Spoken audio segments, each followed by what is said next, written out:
ಇಲ್ಲಿ ಒಂದು ಕಾರ್ಯಕ್ರಮನ ಇವತ್ತು ರೂಪಿಸಿ ಈ ಒಂದು ಪ್ರೋಗ್ರಾಮ್ ಹಮ್ಮಿಕೊಂಡಿದ್ದಾರೆ. ಅದಕ್ಕೆ ನಾನು ಮತ್ತೆ ನಮ್ಮ ಸಂಘಟನೆ ಪರವಾಗಿ AIDS all India democratic student organisation ಪರವಾಗಿ ನಾನು ಶುಭಾಶಯಗಳನ್ನು ಹೇಳಕ್ ಇಷ್ಟಪಡ್ತೀನಿ. ಯಾಕಂದ್ರೆ ಇವತ್ತಿನ ಸಂದರ್ಭದಲ್ಲಿ ಈ ಒಂದು ವಿಷಯಗಳನ್ನ ಮಾತಾಡೋದು ಬಹಳ ಅವಶ್ಯಕತೆ ಇದೆ. ಬಹಳ ತುರ್ತಾಗಿ ಈ ಒಂದು ವಿಷಯಗಳ ಬಗ್ಗೆ ಚರ್ಚೆ ನಡೀಬೇಕಾಗಿದೆ, ಇದ್ರ ಬಗ್ಗೆ ಸಮಾಲೋಚನೆ ನಡೀಬೇಕಾಗಿದೆ ಅಂತ ಹೇಳಿ ನಮ್ಮ ಭಾವನೆ ಇತ್ತು. ಇಲ್ಲಿ ಕೆಲವೊಂದು ವಿಚಾರಗಳು ಇಲ್ಲಿ ನಾನು ನಿಮ್ ಮುಂದೆ ಇಡೋದಕ್ಕೆ ಇಷ್ಟಪಡ್ತೀನಿ. ಬಹಳಷ್ಟು ಜನ ಹಿರಿಯರಿದ್ದೀರಿ, ದಯವಿಟ್ಟು ಏನೇ ಇದ್ರಲ್ಲಿ ನಾನು ಮಾತಾಡೋದ್ರಲ್ಲಿ ಅಸಮರ್ಪಕ ಅನ್ಸಿದ್ರೆ ದಯವಿಟ್ಟು ಗಮನಕ್ಕೆ ತಂದಿನಿ ಅಂತ ಹೇಳಿ ನಾನು ರಿಕ್ವೆಸ್ಟ್ ಮಾಡ್ಕೊತೀನಿ. ಜಸ್ಟ್ ಕಳೆದ 10 ದಿನಗಳ ಹಿಂದೆನೆ ನಾವು ಈ ಸಭೆ ಈಗ ಮಾತಾಡಬೇಕಾದ್ರೆ ಶಾಲಾ ಶಿಕ್ಷಣದ ಬಗ್ಗೆ ನಮ್ಮ ಅಪೇಕ್ಷೆಗಳೇನು ಅಂತ ಹೇಳಿ ನಾವು ಮುಂದೆ ಇಡಬೇಕಾದ್ರೆ ಜಸ್ಟ್ 10 ದಿನಗಳ ಹಿಂದೆನೆ ಕಲಬುರಗಿನ ಆಳಂದ ತಾಲೂಕಲ್ಲಿ ಸಂಗೊಳ್ಳಿ ಅನ್ನೋ ಗ್ರಾಮದಲ್ಲಿ ಭಾನುವಾರ ಆಗಿದ್ದಕ್ಕೆ ಮಕ್ಕಳು ಬಚಾವಾದ್ರು. ಸರ್ಕಾರಿ ಶಾಲೆಗೆ ಛಾಣಿ ಕುಸಿದ್ ಬಿತ್ತು. ಅಲ್ಲಿ ಭಾನುವಾರ ಆಗಿದ್ದಕ್ಕೆ ಏನು ರೀತಿ ಗುಲ್ಬರ್ಗ ಸಿಟಿನಲ್ಲಿ ಇರುವಂತ ಹಾರ್ಟ್ ಆಫ್ ದಿ ಸಿಟಿನಲ್ಲಿ ಇರುವಂತ ಒಂದು PU ಕಾಲೇಜಿನ ಕಟ್ಟಡವನ್ನು ಕುಸಿದ್ಬಿದ್ದಿತ್ತು. ಅಲ್ಲಿ ನಾವಿವಾಗ ಶಾಲಾ ಶಿಕ್ಷಣದ ಬಗ್ಗೆ ಪ್ರಾಥಮಿಕವಾಗಲೇ ಮಾತಾಡಬೇಕಾದ್ರೆ ಬೇಸಿಕ್ ಪ್ರಶ್ನೆ ಬರೋದೇನೆ ಇನ್ಫ್ರಾಸ್ಟ್ರಕ್ಚರ್ ಯಾವ ತರ ಇದೆ ಅಂತ ಹೇಳಿ. ಕರ್ನಾಟಕದಲ್ಲಿ 40,000ಕ್ಕೂ ಹೆಚ್ಚು ಶಾಲಾ ಕೊಠಡಿಗಳು ಈಗ ತುರ್ತಾಗಿ ದುರಸ್ತಿ ಮಾಡುವಂತ ಪರಿಸ್ಥಿತಿನಲ್ಲಿ ಇದೆ. ಇಲ್ಲಿ ನಾನು ಕಲ್ಯಾಣ ಕರ್ನಾಟಕದ ಸ್ಪೆಸಿಫಿಕ್ ಆಗಿ ಹೇಳಕ್ ಇಷ್ಟಪಡ್ತೀನಿ, ಯಾಕಂದ್ರೆ ಮೋಸ್ಟ್ ನೆಗ್ಲೆಕ್ಟೆಡ್ ರೀಜನ್ ಆಗಿರೋದ್ರಿಂದ. ಈಗ ಕಲ್ಯಾಣ ಕರ್ನಾಟಕದಲ್ಲಿ ಅದು ಒಂದೇ ಭಾಗದಲ್ಲೇ 18,000ಕ್ಕಿಂತ ಹೆಚ್ಚು ಸರ್ಕಾರಿ ಶಾಲಾ ಕೊಠಡಿಗಳು ಈಗ ಇಮಿಡಿಯೇಟ್ಲಿ ದುರಸ್ತಿ ಮಾಡಬೇಕು. ಅದರಲ್ಲಿನೂ ಕೂಡ 8,000 ಶಾಲಾ ಕೊಠಡಿಗಳ ಪರಿಸ್ಥಿತಿ ಹೇಗಿದೆ ಅಂತಂದ್ರೆ ಅವುಗಳ ರಿಪೇರಿ ಈ ವರ್ಷನೇ ಆಗ್ಬೇಕಾಗಿತ್ತು. 8,000 ಶಾಲಾ ಕೊಠಡಿಗಳ ದುರಸ್ತಿ, ಆದ್ರೆ ಅದಾಗ್ಲಿಲ್ಲ. ಶಾಲೆ ಶುರು ಆಯ್ತು, ಮಳೆನೂ ಬಂತು. ಮಳೆ ಬರುವಂತ ಭಯಕ್ಕೆ ಹಲವಾರು ಶಾಲೆಗಳಲ್ಲಿ ಮಕ್ಕಳನ್ನ ಹೊರಗಡೆ ಕೂರಿಸಿ ಮರದ ನೆಲದಲ್ಲಿ ಕೂರಿಸಿ ಪಾಠ ನಡೀತಾ ಇರುವಂತದ್ದು ನಮ್ಮ ಎಕ್ಸ್ಪೀರಿಯನ್ಸ್ ಗೆ ಬಂದಿದೆ. ಪತ್ರಿಕೆಗಳಲ್ಲೂ ಪದೇ ಪದೇ ಅದು ನಮ್ಮ ಗಮನಕ್ಕೆ ಬರ್ತಾನೆ. ಇಲ್ಲಿ ಏನು ಕನಿಷ್ಠ ಒಂದು ಇನ್ಫ್ರಾಸ್ಟ್ರಕ್ಚರ್ ಕೊಡಬೇಕಾಗಿತ್ತು, ಶಾಲಾ ಕೊಠಡಿ ಅನ್ನೋದು ಏನ್ ಕೊಡಬೇಕಾಗಿತ್ತು ಅದನ್ನು ಕೂಡ ಬಹುತೇಕವಾಗಿ ಸರ್ಕಾರ ಒಂದು ಕನಿಷ್ಠ ಜವಾಬ್ದಾರಿಯನ್ನು ವಹಿಸಿಕೊಂಡಿಲ್ಲ ಅಂತ ಅನ್ನೋದು ಭಾರಿ ಒಂದು ಆತಂಕ ತರುವಂತ ವಿಷಯ. ಅಲ್ಲಿ ಇವತ್ತು ಈ ಇನ್ಫ್ರಾಸ್ಟ್ರಕ್ಚರ್ ನ ಬೆಳೆಸೋ ನಿಟ್ಟಿನಲ್ಲಿ ಫಂಡ್ಸ್ ಡೈರೆಕ್ಟ್ ಮಾಡೋದ್ರಿಂದ ಹೊರತು ಜೊತೆಗೆ ಅದನ್ನ ಇಂಪ್ರೂವ್ ಮಾಡೋದ್ರ ಕಡೆ ಕನಿಷ್ಠ ಕಾಳಜಿನೂ ಬರ್ತಿಲ್ವಲ್ಲ ಅನ್ನೋಂತ ಪ್ರಶ್ನೆ ಮೂಡುತ್ತೆ. ಇನ್ನೊಂದು ಈ ಒಂದು ಕಲಿಕೆಗೆ ಏನು ಮೂಲಭೂತವಾಗಿ ಕಲಿಕಾ ಒಂದು ಇದರದ್ದು ಪ್ರಕ್ರಿಯೆದು ಬೇಸಲ್ಲಿರುವಂತ ಟೀಚರ್ಸ್ ಕೊರತೆ ಏನಿದೆ ಇದು ಬಹಳಷ್ಟು ಬಾರಿ ಸರ್ಕಾರದ ಗಮನಕ್ಕೆ ತಂದಿದ್ದಾಯ್ತು. ಹಲವಾರು ಹೋರಾಟಗಳನ್ನ ನಡೀತಾ ಇದೆ. ಟೀಚರ್ಸ್ ಅವ್ರ ಕಷ್ಟಗಳನ್ನ ಹೇಳ್ತಾ ಇದಾರೆ, ಅದನ್ನ ಹೇಳ್ತಿರ್ತಾರೆ ಕಷ್ಟಗಳು. ಅಲ್ಲಿ ಇವಾಗ ಎಷ್ಟು ಮಟ್ಟಿಗೆ ಪರಿಸ್ಥಿತಿ ಇದೆ ಅಂತಂದ್ರೆ ಪ್ರಾಥಮಿಕ ಶಾಲೆಗಳಲ್ಲೇನೆ 45,000 ಶಿಕ್ಷಕರ ಹುದ್ದೆ ಖಾಲಿ ಇದೆ. ಪ್ರೌಢ ಶಾಲೆಯಲ್ಲಿ 12,000 ಶಾಲಾ ಶಿಕ್ಷಕರ ಹುದ್ದೆ ಖಾಲಿ ಇದೆ. ಇದನ್ನೆಲ್ಲ ಅಲ್ಲಿ ಇಷ್ಟಿಷ್ಟು ಅತಿಥಿ ಶಿಕ್ಷಕರನ್ನ ಅಪಾಯಿಂಟ್ ಮಾಡ್ಕೊತಾರೆ. ಆ ಅತಿಥಿ ಶಿಕ್ಷಕರು ಕೆಲಸ ಮಾಡ್ತಾರಲ್ಲಿ. ಅದು ಬಹಳ ಕಡಿಮೆ ದುಡ್ಡಿಗೆ 12,000, 13,000, 15,000 ಅಮೌಂಟ್ಗೆ ಸ್ಯಾಲರಿಗೆ ಅವರು ಇಡೀ ದಿನ ಶ್ರಮ ವಹಿಸಿ ಕೆಲಸ ಮಾಡ್ತಾರೆ. ಅಲ್ಲಿ ಈಗ ಒಂದು ಏನು ಕಲ್ಯಾಣ ಕರ್ನಾಟಕದ ಪರಿಸ್ಥಿತಿನೇ ನೋಡಿದ್ರೆ 40% ಟೀಚರ್ಸ್ ಡೆಫಿಸಿಟ್ ಇದೆ. ಇದು ಭಾರಿ ಆತಂಕಕಾರಿ ಪರಿಸ್ಥಿತಿ ಅಂತ ಅನ್ಸುತ್ತೆ. ನಮ್ಮ ಸಂಘಟನೆಯಿಂದ ಇತ್ತೀಚೆಗೆ ಅತ್ತಿರಿನಲ್ಲೇ ಒಂದು ಪ್ರತಿಭಟನೆ ಆಯ್ತು. ಒಬ್ಬರೇ ಶಿಕ್ಷಕರಿದ್ದಾರೆ, ಪರ್ಮನೆಂಟ್ ಶಿಕ್ಷಕರು. ಇನ್ನೊಬ್ಬ ಗೆಸ್ಟ್ ಫ್ಯಾಕಲ್ಟಿ ಕೊಡಿ ಅನ್ನೋದಕ್ಕೆ ಮಕ್ಕಳು ಹೋರಾಟ ಮಾಡುವಂತ ಪರಿಸ್ಥಿತಿ, ಪೋಷಕರು ಹೋರಾಟ ಮಾಡುವಂತ ಪರಿಸ್ಥಿತಿ. ಅಲ್ಲಿ ಕರ್ನಾಟಕದ ದಾರುಣ ಪರಿಸ್ಥಿತಿ. 7,000 ಶಾಲೆಗಳು ಏಕೋಪಾಧ್ಯಾಯ ಶಾಲೆಗಳಿದ್ದಾವೆ. ಇಲ್ಲಿ ಈ ಶಿಕ್ಷಕರಿಗೆ ಒಂದು ಶಿಕ್ಷಕರ ತಲೆ ಮೇಲೆ ಭಾರ ಜಾಸ್ತಿ ಇದೆ, ಲೋಡ್ ಜಾಸ್ತಿ ಇದೆ. ಅದಷ್ಟೇ ಅಲ್ಲದೆ ಅವ್ರು ಮೊಟ್ಟೆ ಎಣಿಸ್ಬೇಕು. ಮೊಟ್ಟೆ ಎಣಿಸೋದ್ರ ಜೊತೆಗೆ ಬಾಳೆಹಣ್ಣು ಎಣಿಸ್ಬೇಕು. ಆ ಬಾಳೆಹಣ್ಣು ಮೊಟ್ಟೆಗೆ ದುಡ್ಡು ಕಡಿಮೆ ಬರ್ತಾ ಇದೆ ಸರ್ಕಾರದಿಂದ. ಪ್ರತಿ ವರ್ಷ ಬೆಲೆ ಏರಿಕೆ ಆಗ್ತಾ ಇದೆ. ಆ ಬೆಲೆ ಏರಿಕೆಗೆ ತಕ್ಕಂತೆ ಈಗಂತೂ ಮೊಟ್ಟೆ ಬೆಲೆ ಮೋಸ್ಟ್ಲಿ 7,500 ರೂಪಾಯಿನೂ ಆಗಿದೆ. ಆದ್ರೆ ದುಡ್ಡು ಬರ್ತಿರೋದು ಮಾತ್ರ 6 ರೂಪಾಯಿ. ಸೊ ಈ ಎಕ್ಸ್ಟ್ರಾ ಏನು 1,500 ರೂಪಾಯಿ ಇದೆ ಒಂದೊಂದು ಮಗುಗೂ ಕೊಡ್ಬೇಕಾಗಿರೋದು. ಅದನ್ನ ಆ ಶಾಲಾ ಶಿಕ್ಷಕರು ತಮ್ಮ ಸ್ಯಾಲರಿಯಿಂದ ತೆಗೆದು ಹಾಕ್ತಾ ಇದ್ದಾರೆ. ತಮ್ಮ ಸ್ಯಾಲರಿಯಿಂದ ಕೊಟ್ಟು ಮಕ್ಕಳಿಗೆ ದಿನ ಪ್ರತಿ ಮೊಟ್ಟೆ ಕೊಡ್ತಾರೆ, ಬಾಳೆಹಣ್ಣು ಕೊಡ್ತಾರೆ.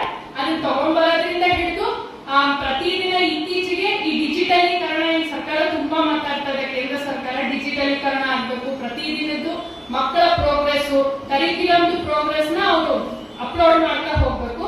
ಪ್ರತಿದಿನ ಬೆಳಗ್ಗೆ ಎಲ್ಲ ಟೀಚರ್ಸ್ಗೂ ಕೆಲಸ, ಇಂಟರ್ನೆಟ್ ಸಿಕ್ಕರೆ ಒಳ್ಳೇದು, ಅವ್ರ ಸ್ಕೂಲಲ್ಲೇ ಕೆಲಸ ಆಗುತ್ತೆ. ಇಲ್ಲ ಅಂದ್ರೆ ಇಂಟರ್ನೆಟ್ ಹುಡ್ಕೊಂಡು ಹೋಗ್ಬೇಕು. ಸೈಬರ್ ಸೆಂಟರ್ಗಳಿಗೆ ಹೋಗಿ ಬೆಳಗ್ಗೆ 1 ಅವರ್ ಅದೇ ಕೆಲಸ, ಎಲ್ಲ ಎಂಟ್ರಿಗಳನ್ನು ಮಾಡೋದು. ಇಷ್ಟರ ಮಟ್ಟಿಗೆ ಶಿಕ್ಷಣದ ಅಡಿಪಾಯದಲ್ಲಿರುವಂತವ್ರು ಯಾರು ಮಕ್ಕಳ ಭವಿಷ್ಯ ರೂಪಿಸೋದಕ್ಕೆ ಅವ್ರು ಕ್ರಿಯೇಟಿವ್ ಆಗಿ ಇಂಪ್ಲಿಮೆಂಟ್ ಮಾಡ್ಬೇಕು, ಪಾಠಗಳನ್ನ ಕ್ರಿಯೇಟಿವ್ ಆಗಿ ತಗೊಂಡು ಕೊಡ್ಬೇಕು ಮಕ್ಕಳ ಮುಂದೆ, ಅವ್ರ ಭವಿಷ್ಯ ರೂಪಿಸೋದ್ರ ಕಡೆ, ಆ ಮಕ್ಕಳ ಕಷ್ಟ ಸುಖ ಕೇಳೋದ್ರ ಕಡೆ ತಲೆ ಹಾಕ್ಬೇಕಾಗಿತ್ತು. ಆ ಟೀಚರ್ಸ್ ತಲೆ ತುಂಬಾ ಇವತ್ತು 24 ವಿಷಯಗಳು ಇಟ್ಟುಬಿಟ್ಟಿದ್ದಾರೆ. ಅದರಲ್ಲಿ ಇವಾಗ ಮತ್ತೆ ಬೇರೆ ಬೇರೆ ಸೆನ್ಸಸ್ಗಳು, ಸರ್ವೆಗಳು ಶುರು ಆಗ್ತಾ ಇದೆ. ಅದರಲ್ಲೂ ಅದೇ ಟೀಚರ್ಸ್ ಮಾಡ್ಬೇಕು. ಒಂದೇ ಒಂದು ಬಹಳ ಏನಂತಾರೆ ಬೇಜಾರಾಗೋ ವಿಷಯ ಅಂತಂದ್ರೆ, ಕಳೆದ ಬಾರಿ ಸೆನ್ಸಸ್ ಶುರು ಆಗಿದೆ ಅನ್ನೋ ಕಾರಣಕ್ಕೆ ದಸರಾ ರಜೆ ಸರ್ಕಾರಿ ಶಾಲೆ ಮಕ್ಕಳಿಗೆ 10 ದಿನ ಎಕ್ಸ್ಟೆಂಡ್ ಆಯ್ತು. 10 ದಿನ ಈ ಸರ್ಕಾರಿ ಶಾಲೆ ಮಕ್ಕಳು ರೋಡಲ್ಲಿ ಅಲ್ದಾಡ್ತಿದ್ರೆ, ಪ್ರೈವೇಟ್ ಶಾಲೆಗಳ ಮಕ್ಕಳು ಶಾಲೆ ಹೋಗಿ ಅಟೆಂಡ್ ಆದ್ರು. ಈ ಮೋಸ, ಈ ತಾರತಮ್ಯ ಸರ್ಕಾರ ಪ್ರತಿ ಹೆಜ್ಜೆನಲ್ಲೂ ಎಕ್ಸಿಬಿಟ್ ಆಗ್ತಾ ಇದೆ.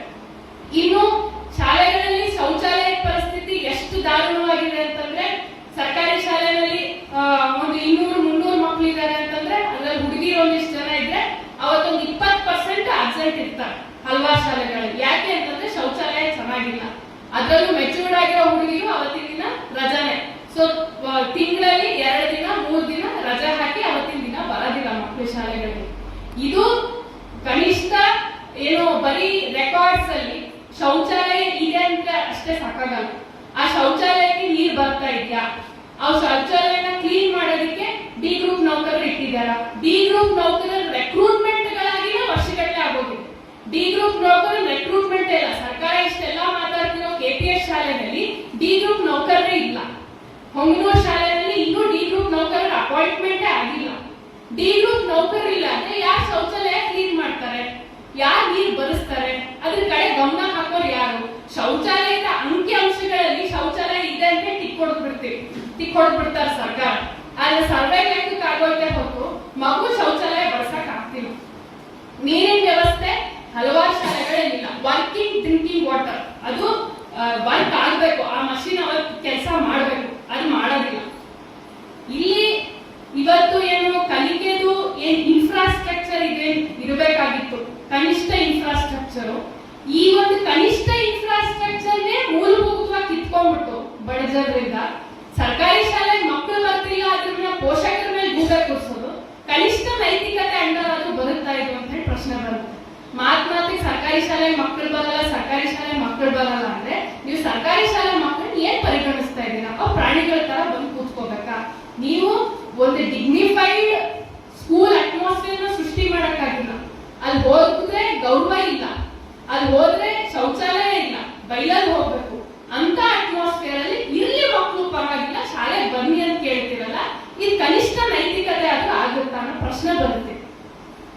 ಕಲಿಕೆ ಮಟ್ಟ ಯಾವ ಮಟ್ಟಿಗೆ ಕುಸಿದಿದೆ ಇವತ್ತು, ಬಹಳ ಭೀಕರವಾಗಿದೆ.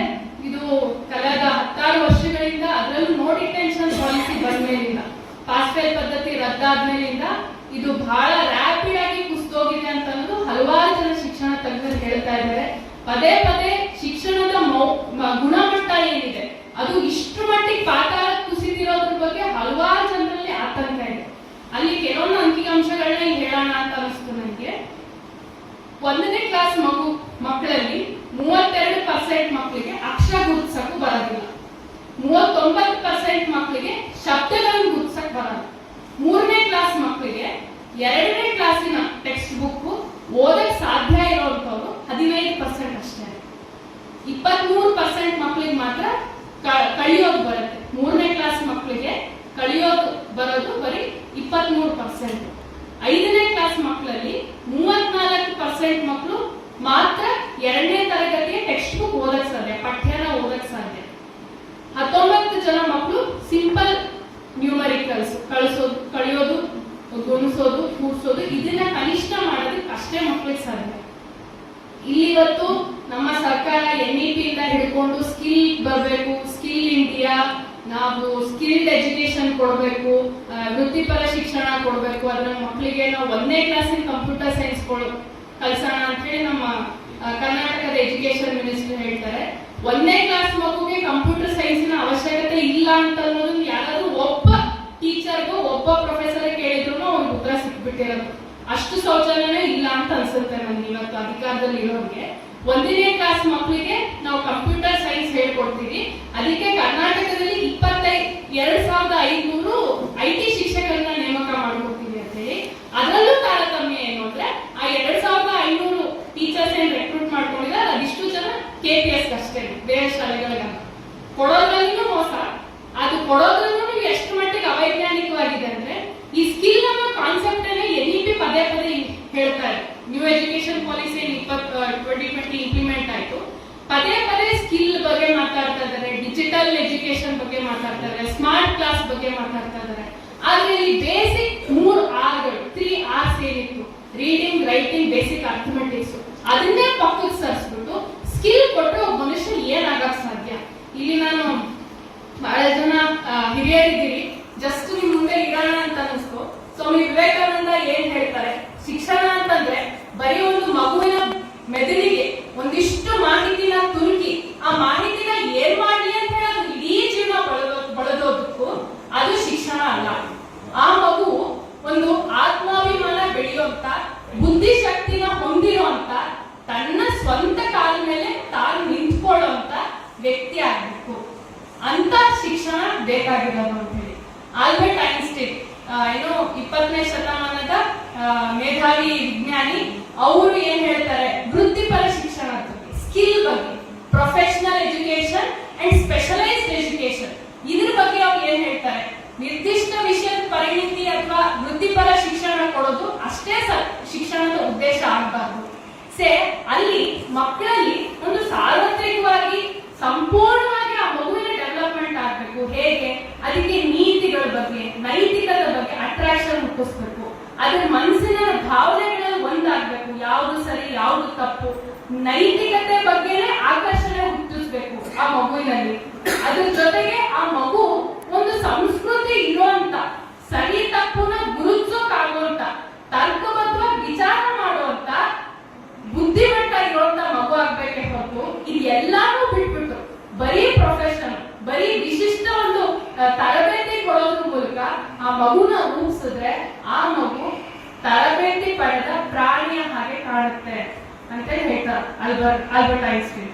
ಅಲ್ಲಿ ನಮಗನ್ಸುತ್ತೆ ಯಾವ ಶಿಕ್ಷಣ ಮನುಷ್ಯನನ್ನಾಗಿ ಮಾಡ್ಬೇಕಾಗಿತ್ತೋ ಆ ಶಿಕ್ಷಣ ಮತ್ತೆ ಇವತ್ತು ನಮ್ಮ ಮನುಷ್ಯರನ್ನ ಪ್ರಾಣಿಗಳ ತರ ಮಾಡಕ್ ಕೊಟ್ಟಿದ್ದಾರೆ ಇವತ್ತಿನ ಸರ್ಕಾರಗಳು, ಇವತ್ತಿನ ವ್ಯವಸ್ಥೆಯ ಹುನ್ನಾರ ಇದೆ.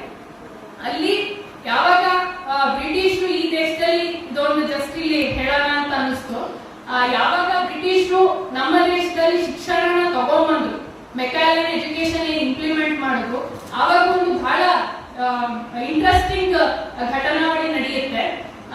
ಅವಾಗ ಅವ್ರೇನು ಸಂಸ್ಕೃತ್ ಕಾಲೇಜಲ್ಲಿ ಕಲ್ಕತ್ತಾನಲ್ಲಿ ಏನು ಒಂದು ಕರಿಕ್ಯುಲಮ್ ರೆಡಿ ಮಾಡ್ತಾರೆ, ಮೆಕ್ಯಾಲೆ ಅವರು ರೆಡಿ ಮಾಡ್ತಾರೆ. ಆ ಒಂದು ಕರಿಕ್ಯುಲಮ್ ನ ಈಶ್ವರಚಂದ್ರ ವಿದ್ಯಾಸಾಗರ್ ಅಪೋಸ್ ಮಾಡ್ತಾರೆ.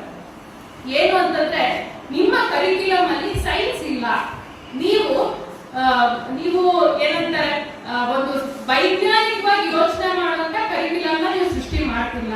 ನೀವು ಏನ್ ಮಾಡ್ತಿದ್ದೀರಾ, ನಿಮ್ಮ ಕೈ ಕೆಲಸಕ್ಕೆ ಬರುವಂತ ಕ್ಲರ್ಕ್ಸ್, ಕೆಲಸಗಾರನ ರೆಡಿ ಮಾಡೋದಕ್ಕೆ ಇಂಗ್ಲಿಷ್ ಬರುವಂತ, ಇಂಗ್ಲಿಷ್ ಅಫಿಷಿಯಲ್ಸ್ ಜೊತೆ ಮಾತಾಡೋಕೆ ಸಾಧ್ಯ ಆಗಿರುವಂತ ಸೇವಕರನ್ನ ರೆಡಿ ಮಾಡೋದಕ್ಕೆ ನೀವು ಶಿಕ್ಷಣ ಕೊಡ್ತಿದ್ದೀರೋ ಹೊರತಾಗಿ ನಿಮ್ಮ ಶಿಕ್ಷಣದಲ್ಲಿ ವೈಜ್ಞಾನಿಕತೆ ಇಲ್ಲ. ಅದರಲ್ಲಿ ಅವ್ರು ಸಂಸ್ಕೃತ ಎಜುಕೇಶನ್ ನ ಇಂಟ್ರೊಡ್ಯೂಸ್ ಮಾಡಿದ್ರು, ಮತ್ತೆ ವೇದ ಪುರಾಣಗಳ ಅಭ್ಯಾಸನೂ ಇತ್ತು. ಅಲ್ಲಿ ವಿದ್ಯಾಸಾಗರ್ ಹೇಳ್ತಾರೆ, ವೇದ ಪುರಾಣಗಳನ್ನು ನಾವು ಅಭ್ಯಾಸ ಮಾಡಿ ನೋಡಿದೀವಿ, ಅಲ್ಲಿ ಇನ್ನೂ ಇವತ್ತಿನ ನ್ಯೂ ಏಜ್ ಪ್ರಾಬ್ಲಮ್ಸ್ ಗೆ ಉತ್ತರ ಕೊಡುವಂತ ಎಲಿಮೆಂಟ್ಸ್ ಇಲ್ಲ. ಅದಕ್ಕೆ ಈಗ ಅವಶ್ಯಕತೆ ಏನಿದೆ, ಮಗುವಿಗೆ ವಿಜ್ಞಾನ ಬೇಕು, ಭೂಗೋಳಶಾಸ್ತ್ರ ಬೇಕು, ಅದಕ್ಕೆ ತರ್ಕ ಮಾಡುವಂತ ತರ್ಕಶಾಸ್ತ್ರ ಬೇಕು, ಅಲ್ಲಿ ಲ್ಯಾಂಗ್ವೇಜಸ್ ಡೆವಲಪ್ ಆಗ್ಬೇಕು ಮಗುಗೆ. ಈ ತರದ ಶಿಕ್ಷಣ ನೀವು ಕೊಡ್ಬೇಕೆ ಹೊರತಾಗಿ ಕ್ಲರಿಕಲ್ ಎಜುಕೇಶನ್ ನೀವು ಕೊಡಬೇಡಿ ಅಂತ ಹೇಳಿ ಅಪೋಸ್ ಮಾಡ್ತಾರೆ ಆ ಟೈಮಲ್ಲಿ. ಯಾವ ಶಿಕ್ಷಣನ, ಆವಾಗಿನ ಶಿಕ್ಷಣ ಯಾವ ಪದ್ಧತಿನ ಕ್ಲರಿಕಲ್ ಎಜುಕೇಶನ್ ಅಂತೇಳಿ ಏನು ಹೀಗಳದು ವಿದ್ಯಾಸಾಗರ್ ಅವ್ರು ಬೇಡ ಅಂತ ಹೇಳಿ ತಿರಸ್ಕಾರ ಮಾಡಿದ್ರು ನಮ್ಮ ಜನರಿಗೆ. ಇವಾಗ ಸ್ಕಿಲ್ ಎಜುಕೇಶನ್ ಕೊಡ್ತೀವಿ ಅನ್ನೋದ್ರ ಮೂಲಕ ಅದೇ ಕ್ಲರಿಕಲ್ ಎಜುಕೇಶನ್ ನ ಇವಾಗಿನ ಸರ್ಕಾರ ಸೃಷ್ಟಿ ಮಾಡಕ್ ಹೊರಟಿದೆ. ಬೇಸಿಕ್ ಮೂಲಭೂತ ಉದ್ದೇಶನೇ ಮತ್ತೆ ಶಿಕ್ಷಣ ಪಡ್ಕೊಂಡಿರೋ ನಾಳೆ ಪ್ರಶ್ನೆ ಕೇಳಬಾರ್ದು. ಎಂಥದ್ದೇ ಪಾಲಿಸಿ ತರಲಿ, ಏನೇ ಸುಳ್ಳು ಮಾತಾಡಿ ಏನೇ ಆಶ್ವಾಸನೆ ಕೊಟ್ಟರು ಹೂ ಬಸ್ವ ಅಂತ ಅನ್ಕೊಂಡು ಅವರು ವೋಟ್ ಹಾಕ್ತಾ ಹೋಗ್ಬೇಕು ಅಷ್ಟೇನೆ. ಇನ್ನು ಪ್ರಶ್ನೆ ಕೇಳೋದು ಬರಬಾರ್ದು. ಇದು ಸರ್ಕಾರದ ಹುನ್ನಾರ ಅಂತ ನಮಗನ್ಸುತ್ತೆ. ಅಲ್ಲಿವತ್ತು ನಮಗೆ ಏನೋ ಐಡಿಯಾಸ್ ಕೊಡಬೇಕಾಗಿತ್ತು ನಮ್ಮ ಟೆಕ್ಸ್ಟ್ ಬುಕ್ಗಳಲ್ಲಿ. ಕಳೆದ ಸರ್ಕಾರ ಬಿಜೆಪಿ ಗವರ್ಮೆಂಟ್ ಇದ್ದಾಗ ಸ್ಟೇಟ್ ಅಲ್ಲಿ ಟೆಕ್ಸ್ಟ್ ಬುಕ್ ನ ಬಹಳ ದೊಡ್ಡ ವಿವಾದ ನಡೀತು. ಅವಾಗ ಹಲವಾರು ಜನ ಶಿಕ್ಷಣ ತಜ್ಞರು ನಿಂತ್ಕೊಂಡು ಸರ್ಕಾರ ಮಾಡ್ತಿರೋದು ಸರಿಯಲ್ಲ ಅಂತ ಹೇಳಿ ಅಪೋಸ್ ಮಾಡಿದ್ರು. ಭಗತ್ ಸಿಂಗ್ ಅವ್ರ ಬಗ್ಗೆ ಇದ್ದಂತ ಒಂದು ಪೂರ್ತಿ ಪಾಠನ ತೆಗೆದ್ಬಿಟ್ರು. ಡಾಕ್ಟರ್ ಅಂಬೇಡ್ಕರ್ ಅವ್ರ ಬಗ್ಗೆ ಇರೋದನ್ನ ಉಲ್ಲೇಖನ ತೆಗೆದ್ಬಿಟ್ರು. ಅದಾದ್ಮೇಲೆ ಬಸವಣ್ಣ ಅವ್ರ ಬಗ್ಗೆ ಇರೋದನ್ನ ಬರೀ ಒಂದು ಪಾಠನ ತೆಗೆದ್ಬಿಟ್ಟು ಮಿಕ್ಕಿರೋ ಒಂದೆರಡು ಲೈನ್ ಅಷ್ಟೇ ಉಳಿಸುದು. ಇಲ್ಲಿ ಏನು ಮೌಲ್ಯ ಅಂತ ಹೇಳಿ ಕೊಡ್ಬೇಕು. ಮೌಲ್ಯ ಅಂತ ಕೊಡಕ್ ಹೋದಾಗ ನಮ್ಮ ಕೇಂದ್ರ ಸರ್ಕಾರ ಮಾತಾಡುತ್ತೆ ಇಂಡಿಯನ್ ನಾಲೆಜ್ ಸಿಸ್ಟಮ್ ಅಂತ. ಮೌಲ್ಯ ಅಂತ ಬಂದಿದ ತಕ್ಷಣ ಇಂಡಿಯನ್ ನಾಲೆಜ್ ಸಿಸ್ಟಮ್ ಮಾತಾಡ್ತಾರೆ. ಇಂಡಿಯನ್ ನಾಲೆಜ್ ಸಿಸ್ಟಮ್ ಬಿಟ್ಟು ಹೊರತಾಗಿ ಮೌಲ್ಯಗಳಿದೆ. ನವೋದಯ ಕಾಲದಲ್ಲಿ ಹೊಸ ಮೌಲ್ಯಗಳು ಬಂತು ನಮ್ಮ ಸಮಾಜದಲ್ಲಿ. ನಮ್ಮ ದೇಶದಲ್ಲಿ ಏನು ಈಶ್ವರಚಂದ್ರ ವಿದ್ಯಾಸಾಗರ್, ರಾಮಮೋಹನ್ ರಾಯ್ ಮುಂತಗೊಂಡ್ರು, ಅದೇ ರೀತಿ ಕರ್ನಾಟಕದಲ್ಲಿ ಕುದ್ಮಲ್ ಅಂತವ್ರು, BM ಶ್ರೀ ಅಂತವ್ರು, ಆಮೇಲೆ ಇಲ್ಲಿ ಪಂಡಿತ್ ತಾರಾನಾಥ್ ಅಂತವ್ರು, ಅವರು ನಮ್ಮ ದೇಶದ ವಿನಾಯಕನ ನವೋದಯನ ಮುಂದಕ್ಕೆ ತಗೊಂಡು ಹೋದ್ರು. ಡೆಮೋಕ್ರೆಟಿಕ್ ವ್ಯಾಲ್ಯೂಸ್, ಸೆಕ್ಯುಲರ್ ವ್ಯಾಲ್ಯೂಸ್ ಏನ್ ಬೇಕು ಅದನ್ನ ಇಲ್ಲಿ ಮುಂದೆ ತಗೊಂಡು ಹೋದ್ರು. ಈಗ ಆ ಮೌಲ್ಯಗಳು, ಆ ಶಿಕ್ಷಣ ನಮ್ಮ ಮಕ್ಕಳಿಗೆ ಬೇಕು. ಆ ಶಿಕ್ಷಣ ನೀವು ಡಿಲೀಟ್ ಮಾಡಿ, ಆ ಶಿಕ್ಷಣ ನೀವು ಎರೇಸ್ ಮಾಡ್ಬಿಟ್ಟು ಇಂಡಿಯನ್ ನಾಲೆಜ್ ಸಿಸ್ಟಮ್ ನೀವು ಕೊಡ್ತೀರಿ ಅಂದ್ರೆ ನಿಮಗೆ ತಾರ್ಕಿಕವಾಗಿ ಯೋಚನೆ ಮಾಡೋದು ಬೇಕಾಗಿಲ್ಲ. ನೀವು ಹೇಳಿರೋದನ್ನ, ನೀವು ಹೇಳೋ ಸುಳ್ಳುಗಳನ್ನ ಒಪ್ಕೊಳ್ಳೋದು ಮಾತ್ರ ಬೇಕು. ಅಲ್ಲಿ ಇವತ್ತೇನು ಟೆಕ್ಸ್ಟ್ ಬುಕ್ ಬಗ್ಗೆ ಈ ಒಂದು ಏನು ಕೈ ಆಡಿಸ್ಕೊಂತ ಒಂದು ಕೆಲಸ ಏನ್ ನಡೀತಾ ಇದೆ. ಎಲ್ಲಾ ಪೊಲಿಟಿಕಲ್ ಪಾರ್ಟೀಸು ಅವರು ಟೆಕ್ಸ್ಟ್ ಬುಕ್ ವಿಷಯ ಬಂದಾಗ ಏನು ಯುನಿಲ್ಯಾಟ್ರಲ್ ಆಗಿ ಏನು ಪಾಲಿಸಿನ ಇಂಪ್ಲಿಮೆಂಟ್ ಮಾಡ್ತಾರೆ. ಇಲ್ಲಿ ಇದ್ರದ್ದು ಎಫೆಕ್ಟ್ ನಮ್ಮ ಶಿಕ್ಷಣದ ಮೇಲೆ ಬಹಳ ಭೀಕರವಾಗಿದೆ. ಅದರಲ್ಲೂ ಕೋವಿಡ್ ಆದ್ಮೇಲೆ ಬಂದಂತ ಏನು ಎಫೆಕ್ಟ್ ಇದೆ, Covid period, post Covid period, ಮಕ್ಕಳಲ್ಲಿ ಕಲಿಕಾ ಇದನ್ನ ಬಿಡಿಸಿರೋದು ಅಷ್ಟೇ ಅಲ್ಲ, ಮೊಬೈಲ್ ಇದ್ರದ್ದು ಇಂಪ್ಯಾಕ್ಟ್ ಎಷ್ಟು ಭೀಕರವಾಗಿದೆ ಅಂದ್ರೆ ಮಗುವಿನ ಅಟೆನ್ಷನ್ ಸ್ಪ್ಯಾನ್ ಡ್ರಾಸ್ಟಿಕಲಿ ಬೀಳ್ತಾರೆ. 2 ನಿಮಿಷ 3 ನಿಮಿಷಕ್ಕಿಂತ ಹೆಚ್ಚಾಗಿ ಎಷ್ಟೋ ಮಕ್ಕಳು ಕಾನ್ಸಂಟ್ರೇಟ್ ಮಾಡಕ್ ಆಗ್ತಿಲ್ಲ. ಈಗ ನಿಮ್ಮಾನ್ಸಲ್ಲಿ ಆಲ್ರೆಡಿ ಮೊಬೈಲ್ ಅಡಿಕ್ಷನ್ ಸೆಂಟರ್ ಶುರುವಾಗಿದೆ, ಎಷ್ಟೋ ಮಕ್ಕಳು ಅಡ್ಮಿಟ್ ಆಗ್ತಾ ಇದ್ದಾರೆ. ಇದು ಆತಂಕಕಾರಿಯಾಗಿದೆ ಪರಿಸ್ಥಿತಿ ಅಂತ ನಮ್ಗನ್ಸುತ್ತೆ. ಇಲ್ಲೇನು ಕರ್ನಾಟಕದಲ್ಲಿ ಸರ್ಕಾರಿ ಶಾಲೆಗಳಲ್ಲಿ ಅಡ್ಮಿಷನ್ ಏನು ಬಹಳ ಭೀಕರವಾಗಿ ಬೀಳ್ತಾ ಇದೆ. ಅಡ್ಮಿಷನ್ ಕಡಿಮೆ ಆಗ್ತಾ ಇದೆ. ಸರ್ಕಾರಿ ಶಾಲೆಗಳಲ್ಲಿ ಮಕ್ಕಳಿಲ್ಲ ಅಂತ ಹೇಳಿ ಏನು ಪದೇ ಪದೇ ನಮ್ಮ ಸರ್ಕಾರದಲ್ಲಿರೋರು, ಅಧಿಕಾರದಲ್ಲಿರೋರು, ಸಚಿವರು ಹಿಡ್ಕೊಂಡು ಏನ್ ಪದೇ ಪದೇ ದೂಷಿಸಕ್ ಹೋಗ್ತಾರೆ. ಪೋಷಕರು ಮಕ್ಕಳನ್ನ ಕಳಿಸ್ತಾ ಇಲ್ಲ, ಅದಕ್ಕೆ ಮಕ್ಕಳ ಸಂಖ್ಯೆ ಬೀಳ್ತಾ ಇದೆ ಅಂತ ಹೇಳಿ. ಇಲ್ಲಿ ಒಂದು ಬೇಸಿಕ್ ಪ್ರಶ್ನೆ ಬರೋದೇನೆ, ಸರ್ಕಾರಿ ಶಾಲೆಗಳ ಪರಿಸ್ಥಿತಿ ಹೀಗಾಗೋದಕ್ಕೆ ಪ್ರೈವೇಟ್ ಶಾಲೆಗಳಿಗೆ ಏನೋ ಬೇಕಾಬಿಟ್ಟಿಯಾಗಿ ಎಷ್ಟು ಬೇಕಷ್ಟು ಬಂದವರಿಗೆಲ್ಲ ಪರ್ಮಿಷನ್ ಕೊಟ್ಟಿರೋದು ಕಾರಣ ಅಲ್ವಾ? ಇದೇ ಮೂಲಭೂತ ಕಾರಣ ಅಲ್ವಾ? ಹಳ್ಳಿಗಳಲ್ಲೂ ಹೋದ್ರೆ ಇವತ್ತು ಇಂಟರ್ನ್ಯಾಷನಲ್ ಸ್ಕೂಲ್ ಅಂತ ಬೋರ್ಡ್ ಇರುವಂತ ಒಂದು ಪ್ರೈವೇಟ್ ಸ್ಕೂಲ್ ಕಾಣಿಸುತ್ತೆ. ದೊಡ್ಡ ಮೈದಾನ ಕಾಣಿಸುತ್ತೆ, ಒಳಗಡೆ ಎಷ್ಟು ಕ್ವಾಲಿಟಿ ಎಜುಕೇಶನ್ ಇದೆಯೋ ಗೊತ್ತಿಲ್ಲ, ಬಿಲ್ಡಿಂಗ್ ಅಂತ ಚೆನ್ನಾಗಿರುತ್ತೆ. ಪಕ್ಕದಲ್ಲಿರೋ ಸರ್ಕಾರಿ ಶಾಲೆಗೆ ಬಿಲ್ಡಿಂಗು ಇರೋದಿಲ್ಲ. ಅದಕ್ಕೆ ಏನಾಗುತ್ತೆ, ಅಪ್ಪ ಅಮ್ಮ ಸಾಲ ಮಾಡಿದ್ರು ಪರವಾಗಿಲ್ಲ, ನನ್ನ ಮಗುದ ಭವಿಷ್ಯ ಅಟ್ಲೀಸ್ಟ್ ಇಲ್ಲಾದ್ರೂ ಸೃಷ್ಟಿ ಆಗುತ್ತಲ್ಲ ಅನ್ನೋ ಒಂದು ಆತಂಕದಲ್ಲಿ ಸಾಲ ಮಾಡಿ ದುಡ್ಡೆಲ್ಲ ಸುರಿದು ಅದೇ ಪ್ರೈವೇಟ್ ಶಾಲೆಗಳಿಗೆ ಕಳಿಸ್ತಾ ಇದ್ದಾರೆ. ಸರ್ಕಾರಿ ಶಾಲೆಗಳಲ್ಲಿ ಮಕ್ಕಳ ಸಂಖ್ಯೆ ಬೀಳೋದಕ್ಕೆ basic and very important primary reason ಇವತ್ತು ಪ್ರೈವೇಟ್ ಶಾಲೆಗಳಿಗೆ ಇಷ್ಟು ಪರ್ಮಿಷನ್ ಕೊಟ್ಟಿರೋದು. ಅಟ್ಲೀಸ್ಟ್ ಈಗಲಾದ್ರೂ ಸರ್ಕಾರ ಇರುವಂತ ಬುಕ್ ಅಲ್ಲಿ ಇರುವಂತ ರೂಲ್ಸ್ ನ ಇಂಪ್ಲಿಮೆಂಟ್ ಮಾಡಿದ್ರು ಕೂಡ ಹೊಸ ಶಾಲೆಗಳಿಗೆ ಪರ್ಮಿಷನ್ ಕೊಟ್ಟಿಲ್ಲ ಅಂದ್ರೂ ಏನೋ ಒಂದು ಕ್ರೈಸಿಸ್ ನ ಇವತ್ತು ಸಸ್ಟೈನ್ ಮಾಡಬಹುದೇ ಹೊರತಾಗಿ ಇವತ್ತು ಇಷ್ಟು ಮಟ್ಟಿಗಿನ ಪ್ರೈವೇಟ್ ಮಾಫಿಯಾ ಇವತ್ತು ಶಿಕ್ಷಣದ ಮೇಲೆ ಇಂಥ ಕಪಿಮುಷ್ಟಿ ಏನು ನಿಗ್ರಹ ತಗೊಂಡಿದೆ. ಇದು ಶಿಕ್ಷಣನ ಬಹಳ ಅಂಧಕಾರಕ್ಕೆ ತಳ್ಳುತ್ತಾ ಇದೆ. ಅದಕ್ಕೆ ನಾವು ನೋಡ್ತಾ ಇರೋದು, ನನ್ನ ಟಾಪಿಕ್ ಒಂಚೂರು ನನ್ನ ಡೈಗ್ರೆಸ್ ಆಗ್ಬೋದೇನೋ, ನೀಟ್ ಈ ಹಗರಣ ನಡೀತಾ ಇರೋದಕ್ಕೆ ಒಂದು ಪ್ರೈವೇಟ್ ಮಾಫಿಯಾ ಕಾರಣ. ಪ್ರೈವೇಟ್ಗಳು ಕೋಚಿಂಗ್ ಸೆಂಟರ್ಗಳು ಬಂದು ನುಗ್ಗಿರೋದಕ್ಕೆ ಶಿಕ್ಷಣನ ಲಾಭ ಮಾಡ್ಕೊಂಡಿರೋದಕ್ಕೆ ಇವತ್ತು ನೀಟ್ ಹಗರಣ ಇಷ್ಟು ದೊಡ್ಡ ಮಟ್ಟಕ್ಕೆ ಆಗಕ್ಕೆ ಸಾಧ್ಯ ಆಗಿದೆ. ಇಲ್ಲಿ ಇವತ್ತು ಮಕ್ಕಳ ಸಂಖ್ಯೆ ಕುಸಿದಿದೆ ಅಂತ ಏನ್ ಹೇಳ್ತಿದ್ದಾರೆ, ಅಲ್ಲಿ ಇವತ್ತಿಗೂ ಸಂಖ್ಯೆ ತಗೊಂಡ್ರೆ ಕುಸಿತ ಎಷ್ಟು ಮಟ್ಟಿಗೆ ಆಗಿದೆ, ಕುಸಿತ ಆಗಿದೆ ನಿಜ, ಆದ್ರೆ ಇವತ್ತಿಗೂ ಕೂಡ 40 ಲಕ್ಷ ಮಕ್ಕಳು ಸರ್ಕಾರಿ ಶಾಲೆಗಳಲ್ಲಿ ಓದ್ತಾ ಇದ್ದಾರೆ. ಸಿಟಿ ಸುತ್ತಮುತ್ತ ಸಿಟಿಗೆ ಹತ್ಕೊಂಡಿರುವಂತ ಅಥವಾ ಸಿಟಿನಲ್ಲಿರುವಂತ ಸರ್ಕಾರಿ ಶಾಲೆಗಳು ಬಳಲ್ತಾ ಇದ್ದಾವೆ. ಆದ್ರೆ ಹಳ್ಳಿನಲ್ಲಿ ಮುರಿದು ಹೋಗಿರೋ ಬೆಂಚ್ಗಳ ಮೇಲೆನೆ ಮುರಿಯಕ್ ಬಂದಿರೋಂತ ಕುಸಿಯೋಕ್ ರೆಡಿ ಆಗಿರುವಂತ ಬಿಲ್ಡಿಂಗ್ಗಳ ಕೆಳಗೇನೆ 200 ಮಕ್ಕಳು 300 ಮಕ್ಕಳು ಒಂದೊಂದು ಶಾಲೆಯಲ್ಲಿ ಓದ್ತಾ ಇದ್ದಾರೆ. ಇದು ಗ್ರಾಮೀಣ ಕರ್ನಾಟಕದ ಪರಿಸ್ಥಿತಿ. ಇವತ್ತಿಗೂ ಕೂಡ 40 ಲಕ್ಷ ಮಕ್ಕಳು ಸರ್ಕಾರಿ ಶಾಲೆಗಳು ಇದ್ದಾರೆ. ಇಲ್ಲಿ ಒಂದಿಗೆ ಹೇಳ್ಬೇಕು ಅಂತ ಅನಿಸ್ತು, ಶಿಕ್ಷಣದ ಮೌಲ್ಯನೇ ಏನಾಗಿತ್ತು. ಯಾವಾಗ ಪಂಡಿತ್ ತಾರಾನಾಥ್ ಅವರು ರಾಯಚೂರಲ್ಲಿ ಹಮ್ದರ್ದ್ ಸ್ಕೂಲ್ ನ ಶುರು ಮಾಡ್ತಾರೆ, ಆ ಹಮ್ದರ್ದ್ ಸ್ಕೂಲ್ಗೆ ಫಸ್ಟ್ ಬಂದಿದ್ದು ಬರೀ 8 ಮಕ್ಕಳು. ಆ 8 ಮಕ್ಕಳಿಗೋಸ್ಕರನೇ ಇಡೀ ಸೆಟಪ್ ರೆಡಿ ಮಾಡ್ತಾರೆ ತಾರಾನಾಥ್. ಒಬ್ರು ಮುಖ್ಯೋಪಾಧ್ಯಾಯರನ್ನ ವಹಿಸ್ಕೋತಾರೆ, ಇಬ್ರು ಟೀಚರ್ಸ್ ನ ಇಡ್ತಾರೆ. ಅದೆಲ್ಲ ಇಟ್ಬಿಟ್ಟು ಕೊನೆಗೆ ದುಡ್ಡು ಸಾಕಾಗಿಲ್ಲ ಅಂತ ಹೇಳಿ ಅವರೇ ಬಿಸ್ಕೆಟ್ ರೆಡಿ ಮಾಡ್ಬಿಟ್ಟು ಅದನ್ನ ಮಾರಿ ದುಡ್ಡು ತಂದ್ಬಿಟ್ಟು ಸ್ಯಾಲ್ರಿ ಕೊಡ್ತಾರೆ. ಅಲ್ಲಿ ಶಿಕ್ಷಣ ಸಂಖ್ಯೆ ಮೇಲೆ ನಿರ್ಧಾರ ಆಗಲ್ಲ. ಅಲ್ಲಿ ಏನು ವಿವೇಕಾನಂದ ಅವ್ರು ಹೇಳ್ತಾರೆ, ಶಿಕ್ಷಣದ ಹತ್ರ ಮಕ್ಕಳು ಬರಕ್ ಆಗ್ತಿಲ್ಲ ಅಂತಂದ್ರೆ ಶಿಕ್ಷಣನೇ ಬಡವನ ಮನೆ ಬಾಗಿಲಿಗೆ ಹೋಗ್ಬೇಕು ಅಂತ ಹೇಳ್ತಾರೆ ವಿವೇಕಾನಂದ. ಅಂದ್ರೆ ನಮ್ಮ ಹಳ್ಳಿ ಶಾಲೆಗಳು ಉಳಿಬೇಕು. ಅಲ್ಲಿ 8 ಮಕ್ಕಳೇ ಇರ್ಲಿ, 12 ಮಕ್ಕಳೇ ಇರ್ಲಿ, 1 ಮಗುನೇ ಇರ್ಲಿ, ಇದು ಲಾಭ ನಷ್ಟ ಲೆಕ್ಕ ಹಾಕೋ ಕ್ಷೇತ್ರ ಅಲ್ಲ ಶಿಕ್ಷಣ. ಶಿಕ್ಷಣ ಕ್ಷೇತ್ರ ಇದು ವಾಣಿಜ್ಯ ಕ್ಷೇತ್ರ ಅಲ್ಲ. ಇದು ಇಲ್ಲಿ ಇಷ್ಟು ಮಕ್ಕಳಿದ್ರೆ ನಷ್ಟ ಆಗುತ್ತೆ, ಇಷ್ಟು ಮಕ್ಕಳಿದ್ರೆ ಲಾಭ ಆಗುತ್ತೆ, ಇದು ಸಸ್ಟೈನಬಲ್ ಅಲ್ವಾ, ಪ್ರಾಫಿಟಬಲ್ ಇದು ನೋಡೋ ಕ್ಷೇತ್ರ ಅಲ್ವೇ ಇಲ್ಲ. ಇಲ್ಲಿ ಒಂದೇ ಒಂದು ಮಗು ಇದ್ರೂ ಕೂಡ ಅದಕ್ಕೆ ಮೋಸ್ಟ್ ಎಸೆನ್ಷಿಯಲ್ ಅವಶ್ಯಕತೆ ಇರೋಷ್ಟು ಶಿಕ್ಷಣನ ಕೊಡೋದು ಒಂದು ಡೆಮಾಕ್ರೆಟಿಕ್ ಗವರ್ಮೆಂಟ್ ಅನ್ಸ್ಕೊಂಡಿರುವಂತ ಸರ್ಕಾರ ಮಾಡ್ಬೇಕಾಗಿರುವಂತ ಕನಿಷ್ಠ ಬೇಸಿಕ್ ಕೆಲಸ ಅಂತ ಅನ್ಸುತ್ತಿದೆ. ಅಲ್ಲಿ ಇವತ್ತು ಏನು ಈ ಸ್ಕಿಲ್ ಎಜುಕೇಶನ್ ಆಗಲಿ ಅಥವಾ ಇವಾಗ ಏನು ಸ್ಕೂಲ್ ಕಾಂಪ್ಲೆಕ್ಸ್ ಅನ್ನೋದು, ಆಕ್ಚುಲಿ ಇದೆಲ್ಲಾನು ಕೂಡ NEP ಯ ಪ್ರಪೋಸಲ್ಸ್. ಯಾವ NEP ನ ಈ ರಾಜ್ಯ ತಿರಸ್ಕರಿಸಿದೆ, ಯಾವ NEP ನ ಕಳೆದ ಸರ್ಕಾರ ನಾವು ಇಂಪ್ಲಿಮೆಂಟ್ ಮಾಡ್ತೀವಿ ಅಂತ ಹೊರಟಾಗ ಇಡೀ ರಾಜ್ಯದ ಜನ ಇದನ್ನ ತಿರಸ್ಕಾರ ಮಾಡೋದು ಬೇಡ NEP ಅಂತ ಹೇಳಿ ಅದಕ್ಕೆ ನೆಕ್ಸ್ಟ್ ಬಂದಂತ ಸರ್ಕಾರ SEP ಬೇಕು ಅಂತ ರಚನೆ ಮಾಡೋದು. ಆ SEP ನ ಹೊರಗೆ ತಂದು ಆ SEP ನ ಶಿಫಾರಸು ತಮ್ಮ ಸಮಿತಿಯ ಶಿಫಾರಸ್ಸನ್ನೇ ಇಂಪ್ಲಿಮೆಂಟ್ ಮಾಡೋದಕ್ಕೂ ಸರ್ಕಾರ ಮುಂದಾಗ್ತಾ ಇಲ್ಲ ಅಂದ್ರೆ ಎಷ್ಟು ಮಟ್ಟಿಗೆ ಇವತ್ತು NEP ಗೆ ನಮ್ಮ ಗವರ್ಮೆಂಟ್, ನಮ್ಮ ರಾಜ್ಯದ ಕಾಂಗ್ರೆಸ್ ಗವರ್ಮೆಂಟ್ ತಲೆ ಬಾಗಿಸಿದೆ, ಇದು ನಮ್ಮ ಪ್ರಶ್ನೆ ಬರುತ್ತೆ. ಅಲ್ಲಿ ಇವತ್ತು ಸ್ಕೂಲ್ ಕಾಂಪ್ಲೆಕ್ಸ್ ಅನ್ನೋ ಕಾನ್ಸೆಪ್ಟ್ ಏನಿದೆ, ಅಲ್ಲಿ ಇವತ್ತು PUC ಆಡ್ ಮಾಡಿ ಪ್ರಾಥಮಿಕ ಶಿಕ್ಷಣ, ಪ್ರೌಢ ಶಿಕ್ಷಣ ಎಲ್ಲಾನು ಕೂಡ ಒಂದೇ ಕಾಂಪೌಂಡ್ ಅಲ್ಲಿ ಸಿಗೋ ರೀತಿ ಮಾಡಬೇಕು ಅನ್ನೋದೇನಿದೆ, ಇದು NEP ಸ್ಕೂಲ್ ಕಾಂಪ್ಲೆಕ್ಸ್. KPS ಏನ್ ಹೇಳ್ತಾ ಇದ್ದಾರೆ ಇವಾಗ, ಅವರು ಹೇಳ್ತಾ ಇರೋದು ಪ್ರೌಢಶಾಲೆ ಜೊತೆಗೆ ಪ್ರಾಥಮಿಕ ಶಾಲೆ ಜೊತೆಗೆ PUC ಕೂಡ ನಾವು ಮರ್ಜ್ ಮಾಡ್ತೀವಿ ಅಂತ ಹೇಳಿ. ಈ PUC ಮರ್ಜ್ ಮಾಡೋ ಪ್ರಕ್ರಿಯೆ NEP ಸ್ಕೂಲ್ ಕಾಂಪ್ಲೆಕ್ಸ್. ಹಾಗಿದ್ರೆ ನೀವು ಹೊಸ ವರ್ಡ್ ಯಾಕೆ ಕೊಡಕ್ ಹೋಗ್ತೀರಾ?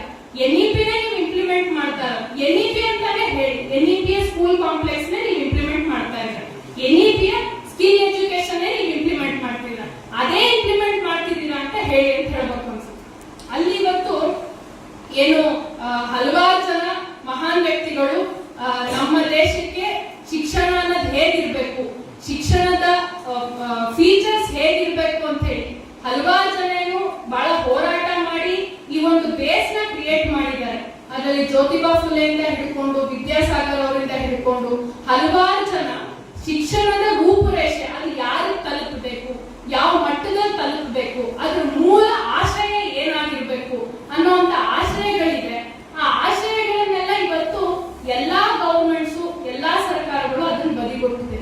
ಅದರಲ್ಲೂ ಕೂಡ 1990s ಆದ್ಮೇಲೆ ಗ್ಲೋಬಲೈಸೇಷನ್ ಪಾಲಿಸಿ ಬಂತು, LPG ಪಾಲಿಸಿಗೆ ನಮ್ಮ ಸರ್ಕಾರ ಸಹಿ ಮಾಡಿದ್ರು, ಲಿಬರಲೈಸೇಷನ್, ಪ್ರೈವೇಟೈಸೇಷನ್, ಗ್ಲೋಬಲೈಸೇಷನ್ ಪಾಲಿಸಿ. ಅದಾದ್ಮೇಲೆ ಶಿಕ್ಷಣದ ಮೇಲೆ ಈ ಒಂದು ಶ್ರೀಮಂತರು ಏನ್ ಬಂಡವಾಳಶಾಹಿಗಳು ಅಂತ ಕರಿತೀವಿ, ಅವರ ಒಂದು ಕಪಿಮುಷ್ಟಿ ಗಟ್ಟಿ ಆಗ್ತಾ ಹೋಯ್ತು. ಅದಕ್ಕೆ ನಾವು ಗಮನಿಸ್ತಾ ಇರೋದು, ನಮ್ಮ ರಾಜ್ಯ ಏನು ಕಲ್ಯಾಣ ರಾಜ್ಯ ಅಂತ ಹೇಳಿ ಗುರುತಿಸ್ಕೊಂಡಿತ್ತು, ವೆಲ್ಫೇರ್ ಸ್ಟೇಟ್, ಅಲ್ಲಿ ಶಿಕ್ಷಣ, ಆರೋಗ್ಯ ಸರ್ಕಾರ ಜವಾಬ್ದಾರಿ ಅಂತ ಅನ್ನೋದು ಆಗ್ಬೇಕಾಗಿತ್ತು. ಅದು ಕ್ರಮೇಣ ಹೊರಟು ಹೋಗಿದೆ.